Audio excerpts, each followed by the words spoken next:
PGA 3.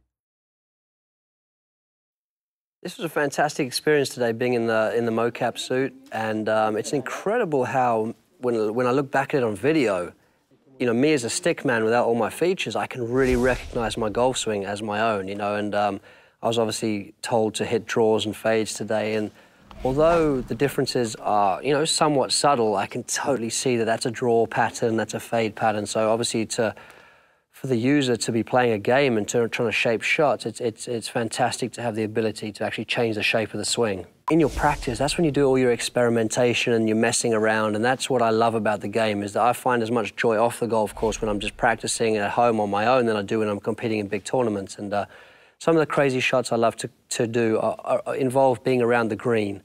And I think you may have seen Phil Mickelson do this in the past, but he's on the back of a bunker and you hit a shot that appears to be going forwards, but the ball flips up and actually goes over your head and goes backwards. And I think that's one of the coolest things in golf, is like you're putting all your energy in, you know, and swinging pretty hard to make a ball go forwards, but because of the loft, because of the, you know, the degree of the slope and the loft on the club, you're almost creating a degree where the ball is now going to shoot backwards. And that's one of the sort of like the you know, physics-defying feats that's capable, you know, you're capable of doing with a golf ball. So that's something I love to do. I think in golf, you're always trying to deal with adversity. Sometimes if you've hit a really great shot, you know, if you've played an amazing recovery shot and set up an easy birdie opportunity, sometimes there's a sense of pressure that comes over you because you don't want to waste the great shot you've just hit. So occasionally when you do miss those putts, there's definitely a sense of frustration because of the great shot you've just played. And I think that's sometimes harder to accept than making a bogey, because I think we all know when you play this game, it's a game of mistakes, basically, and I think you have to accept them when they come along. But when you've hit the miracle shot and when you don't capitalise upon it, that can be frustrating. Preparation is such an important part of playing well. I feel that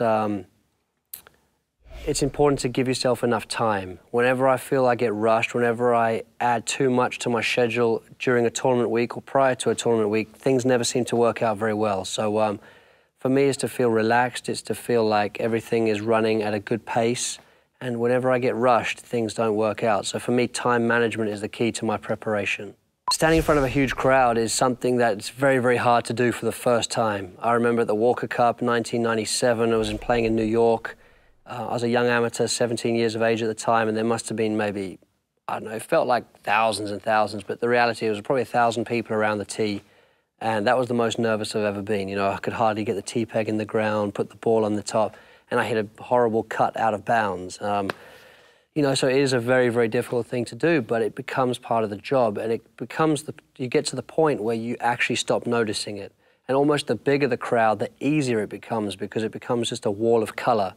Sometimes the hardest thing is when you've got 15, 20 people milling around a tee, and you know, movement then becomes very distracting. If the old lady 4 people up is moving or crinkling a plastic bag, that's often the hardest thing. But when there's thousands of people, it often narrows your focus.